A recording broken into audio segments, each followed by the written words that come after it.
What's going on, everybody? I am your host, the Carolina Collector. Before I begin, I want to say thank you so much to each and every single one of you for making this channel possible. Thank you to all my new subscribers. I see the channel has grown a little bit more, which is nice. I really appreciate that. Thank you so much for checking out my channel and showing your support. If you like what you see and you enjoy the content, if you haven't done so already and you're new to the channel, I would really appreciate it if you would subscribe. It helps the channel to grow. Smash that like button, comment in the comment section below, and hit the bell to receive notifications. I also have an eBay store called the Carolina Collector 001, where I'm selling graded slabs, loose sports cards, and various other items from time to time. Thank you so much. As a matter of fact, at the time of this video, I do have 2 orders that I need to fulfill. And to my regular eBay customers or potentially new eBay customers, I have relisted approximately 20 listings as auctions, so that this way, you ladies and gentlemen can have a little fun on your cell phones and your computers bidding on, some of the cards that I have available for sale. My last set of auctions were a smashing success, so thank you everybody for your continued support of a small business owner like myself. I greatly appreciate it. So, I may do this in several parts. This is obviously going to be part 1 because you have to start someplace, right?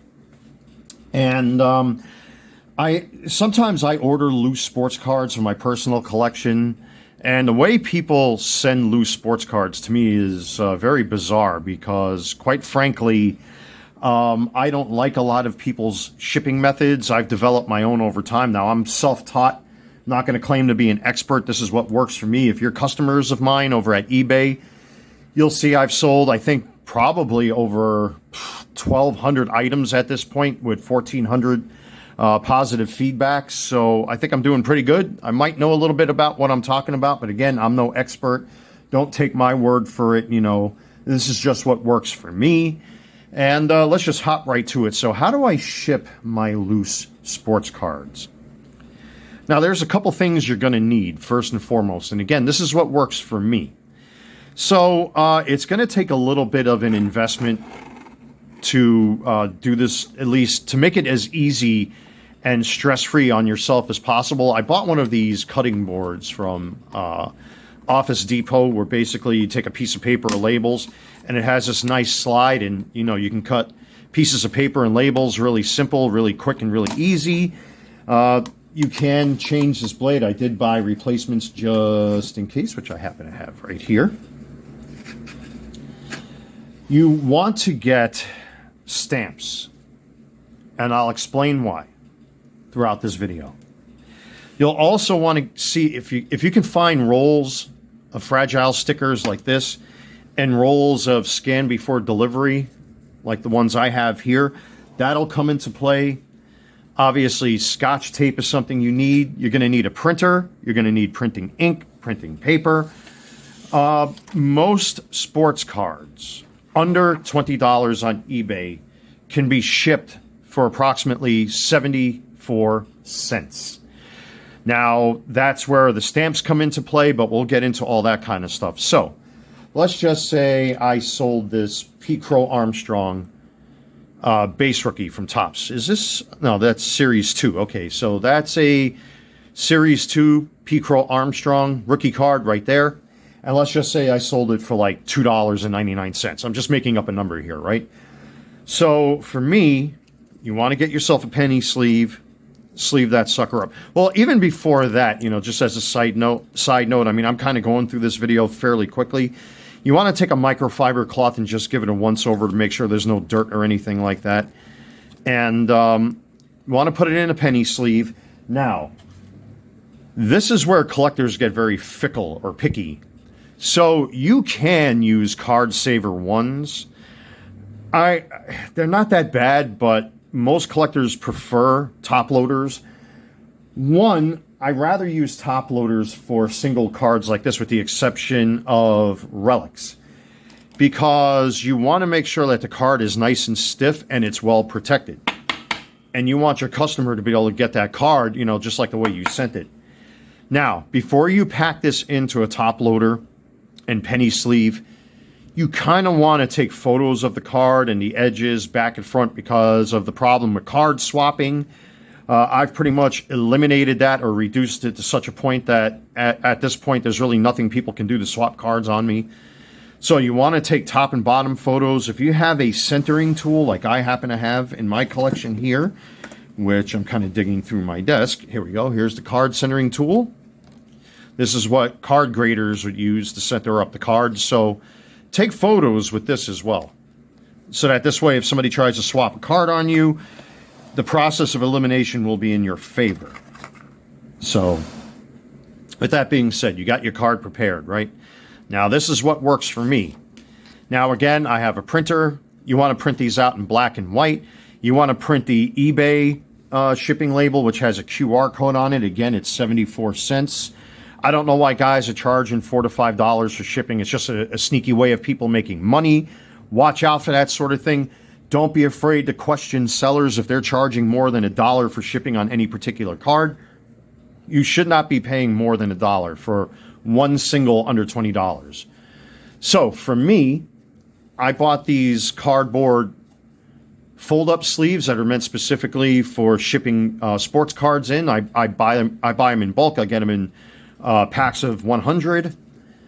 I use envelopes. These pretty much speak for themselves. They're pretty solid envelopes. They're really thick, and you know it takes a lot for you to bend, but you can see they do flex and everything, but these protect cards very well. So we'll get those off to the side. So here's the Pete Crow Armstrong. Now here's another layer of protection I like to use. I'll use BGS or SGC type plastic sleeves. They're dirt cheap on eBay, especially if you buy them in bulk. You can get the PSA ones if you want as well. They work both. They both work fine. Doesn't really matter. I like to take them, seal them up, and that'll add a protection, an extra protection on the card, just in case, you know, the postman or post lady is out there in the elements and it's raining or snowing or what have you. It'll keep the moisture out of the card and all that kind of stuff. And then I have tamper-proof labels that I'll seal the card. And if somebody actually opens up this card and they remove that tamper-proof label and they're not willing to show it on camera, that means they probably tampered with the card or swapped the card. I wouldn't trust that card anymore. That's why I say even at this stage of the game, and I know it's very tedious to do, you might get annoyed if you're an eBay seller like me, but you want to include that tamper-proof label on there because when you peel it, it clearly says void if removed, so it'll leave some residue behind, and you want to ask the con artist or the scam artist, well, you know, you open up the card, I want to see the plastic it was in, because if there's residue on here, they opened it up already, that means their intention must be, you have to assume, malicious, that they're trying to swap a card out on you. So it just doesn't protect the card from moisture and the elements. It just stops people from trying to swap out cards. Now, next step, which I kind of skipped. So forgive me here. Let me start over again. You want to do this first. I apologize, folks. Take the card in this cardboard sleeve. Put it upside down so that this way the card doesn't move. You want to staple this thing shut up on top right here. Again, forgive me, I don't script my videos. You want to go as close to the edge as possible so that you don't puncture the card. Then you put it in the sleeve. You take the card, you put it in the sleeve, like Jeff Wilson would say. And you see the tamper-proof label after I peel it, how the damage on this label really shows. It will leave residue on the plastic, so that's just an extra layer of protection. So again, forgive me for going out of order. Again, I'm only human. So, now you got your card all sealed up. You get the stapler out of the way. You grab your envelope. Okay, if only my big fat fingers can grab a hold of it. Take the card, all packed up. Stick it inside the envelope. And I like this because you don't have to apply any moisture on there. It's a self-adhesive. Take it, fold it up, press it shut, boom. You could take the precedented step or unprecedented step to put a piece of Scotch tape on there. That's your prerogative. Now, if you're going to ship cards through eBay's shipping system using their labels, you literally have to go into the settings for the envelope itself and set it up as 1 ounce, 7 inches by 5 inches by 1 inch. And you want to plug in the information that says eBay standard shipping. And then it should correct itself at that time, and the shipping cost to your customers will be 74 cents. Now, let's just say if your customers buy 2 cards, which do fit in here, that is when I would use card saver ones, because unfortunately, as fickle as the post office is, you want to keep this around 1/4 of an inch thick. Now, I happen to have a postal scale right here as far as, or a postal template for envelope thicknesses, and the one you want to use is this guy here, because that's the typical width of a slot for the post office. So if it fits readily through, you're okay. But if it doesn't, and you're selling 2 cards, or I should say if you're shipping 2 cards or 3 cards in one envelope, and I don't recommend maxing out 3 cards in one envelope, especially when you combine shipping. So I think 2 cards is $1.08 and 3 cards is $1.67. You may want to print out, the eBay envelope accordingly, as per, eBay's standards. And just as an extra added layer of protection for yourself, because they have to scan the envelope anyway, or the QR code, that's when you would apply an extra stamp, so that this way you don't get any returns. I wouldn't do that unless the envelope is returned to you for postage. We'll get into that in a little bit. But essentially, if you have a single card, it shouldn't cost your customers any more than 74 cents, something like that. 2 cards, I think, is $1.08. 3 cards is $1.67. After that, we'll get into another video talking about how I ship multiple cards. So you print out your eBay standard shipping label, and this is where this cutting table comes into play. It makes things nice and simple for you. You don't have to sit there with a scissor, and it looks very professional and very neat. You don't have any jagged edges or anything on there. Now, again, I just roughly drew a rectangle on here, but typically these print out like rectangles, so I'm just going to trim this down a little shorter than it normally would. So, whoop, okay. Now you got your label. In this corner here, you'll have your QR code in a box, right? Then you'll have all the postage lines and what have you. Your home address and information. Well, actually, your customer's home address and information will be here. And then your information for your eBay store or what have you will be in the corner. So that's our label, right? Then you take this guy, and what I do is I tape 3 sides. 1, 2, 3. Boom, boom, boom. Right? So we'll do that right now. And there's the reason why, because this actually saves you on Scotch tape. Now, if you want, you can go the extra distance and invest in a label printer. You don't have to. I mean, it does take away those extra steps, but to me, I don't mind sitting here doing this at all. I mean, how hard is it to handle Scotch tape, for God's sakes? So you tape it on 3 sides, and here's that little trick to save you on Scotch tape. Grab yourself a fragile label. I know it's a little overkill, but you want a nice, bright, fragile label on there, because you have to assume that the people working at the post office are nitwits and don't pay attention. And scan before delivery. You want to put that label on there because you have a QR code that needs to be scanned. I've had multiple instances where I've had cards come back and says there's no postage or postage required. That's because they did not scan the QR code. So you might want to take the extra step, and here's where it gets goofy. Draw a little arrow on there, or an X or something like that. Now, again, if you don't trust the post office, this is where stamps will come in. If you feel that the envelope is a little heavy, say like 1 card should weigh less than 1 ounce, with everything put together the way it is right now as you see it, some post offices, for whatever bizarre reason, will upcharge and they'll send it back. So you'll want to put a stamp right here in this area. And what they tend to do is they'll cover up the customer's address with a removable label demanding more postage. So you call their bluff and you get these shipping labels. They're free at the post office, right? And cut them to size, which I'm going to do right here, let's just say.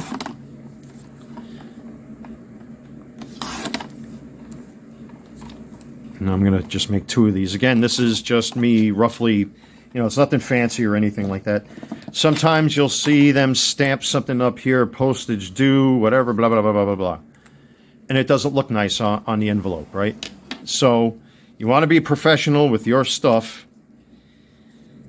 You take those postal labels I just cut, so you're not opening the card and you're not wasting your time and you're not wasting an envelope. Just simply cover it up like that. Plain and simple.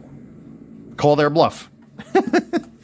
So that's pretty much it for this exercise in shipping single sports cards. Again, the cost of this should be 74 cents for a single. I believe at this point it's $1.08 for two. And I think for three, which is as many as you want to do in a single envelope, should be $1.67, I believe. Now, again, you could upcharge your customers when you input the information prior to you actually listing the card. You might want to bump that up to 2 ounces as far as your weight is concerned, 7 inches in length, 5 inches in diameter, 1 inch thick, because they don't do increments in 1/4 of an inch, 1/2 an inch, or anything like that. So you have to round up to the closest inch. And that will save you going through all that headache. But because I'm trying to save my customers, or actually the proper term, there's no such thing as saving money. I'm trying to get my customers to spend as little as possible on the sports card that they want. Now, again, if you feel a little antsy about that, you can always just throw a postage stamp right under here like so, under the QR code. You can do that, and that's acceptable. I've had no problems doing that recently. I've actually done that with a couple envelopes that came back to me. For whatever reason, Colorado is the fucking worst with this. I don't know why, but every time I've ever shipped to Colorado, I always get their envelopes back. So, I'll cover up their stupid red ink that they put on there and just slap a stamp on it, and they end up rescanning the QR code again, because if you reprint a QR code, it's going to cost you the cost of that label. So now you're paying double the shipping, which means you're losing money, and you don't want that to happen. So with all that being said, this is basically what I do. Now, I'm actually upping my game a little bit. I've ordered for quality control arrows, so that I don't have to waste my time drawing things on the envelope. It looks very unsightly. I want my envelopes to look professional. I want them to look like somebody knows what they're doing. And it looks good. It's good for your business because, when you care as a seller, and I'm a buyer as well. Listen, I've bought all sorts of stuff off of eBay. I'm not just an eBay seller, but I'm also a consumer. You want this thing to look professional. You want it to look neat. You want it to look clean, and putting all these extra steps into this, your customers will appreciate that, and they'll keep coming back and coming back and coming back. So this is what I do. It may not work for you. I know other people use bubblers like this, for example, and special inserts to wrap the cards with blue masking tape and all that stuff. I don't do that because that glue can get on the cards. I really don't recommend that. That's why I use those. That's why I use these sleeves, the BGS sleeves, for example, to avoid all that stuff. And why I use these cardboard fold-up cutouts, cardboard cutouts. So this way it can actually add an extra layer. And let me tell you, if you try to bend this thing around, it's really, really stiff. The only thing that could be a detriment is if this is a relic. And you have to be careful with that sort of thing. That's when we'll get into the next video somewhere down the line where I talk about cards that are $20 and above. The methods I use. Again, this is what works for me. It's very obvious, very blatant. And, you're going to have to put a little money into it. But believe me, as time goes on and you start making money on eBay selling sports cards, it literally starts paying for itself. And it's a tax deduction. All of this stuff, the envelopes, the shipping cost, the labels, the Scotch tape, everything. It's all a tax write-off. So with all that being said, ladies and gentlemen, there you have it. Part 1 of a series of videos I'll be making talking about how I ship sports cards and other items on eBay. Thank you so much for checking out my channel and supporting my eBay store. Don't forget to like, comment, subscribe. Hit that bell to receive notifications. And also, again, check out my eBay store, The Carolina Collector 001. The link is in the description box of each and every video and short I upload here on YouTube. It is a gorgeous day, and I am looking forward to walking these 2 orders to the post office to enjoy that nice, cool breeze out there. I hope all of you have a safe, wonderful beautiful, blessed day. Take care, everybody.